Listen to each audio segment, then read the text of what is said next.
সম্মানিত ভিউয়ার্স, আপনারা এখন দেখতেছেন আমরা চলে আসছেন ইচ্ছে প্রিন্টিং প্রেসে। আপনারা এখানে আমরা টি শার্ট প্রিন্টিং করব। এই যে দেখেন কিভাবে আমরা টি শার্ট প্রিন্টিং করি, সেটা আপনাদেরকে আজকে সচক্ষে দেখাবো যে মেশিনের মাধ্যমে কিভাবে প্রিন্ট করা হয়। তাহলে আমরা এখানে আমাদের টি শার্টটি এইভাবে ধরে আমরা ঠিক এখানে সুন্দরভাবে প্লেস করে নিব। তো আমরা এই যে প্লেস করে নিচ্ছি, এরপরের অংশ আপনাদেরকে প্লেস করার পরে দেখাচ্ছি। এই যে বন্ধুরা দেখেন আমাদের মেশিনটি আমাদের টি শার্টটি প্লেস করা হয়ে গেছে। ঠিক এই বরাবর আমরা আমাদের যে কাঙ্ক্ষিত যে নামটি সেটা আমরা এখানে দিয়ে দেব। আমরা এই নামটি দিয়ে দিছি।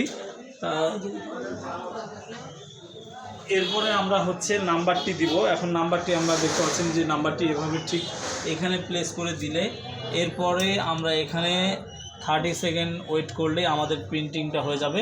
তা আপনাদের এইভাবে আমরা পাঞ্চ করব, এরপর আপনাদেরকে প্রিন্টিংটা দেখাচ্ছি। এই যে বন্ধুরা দেখেন আমাদের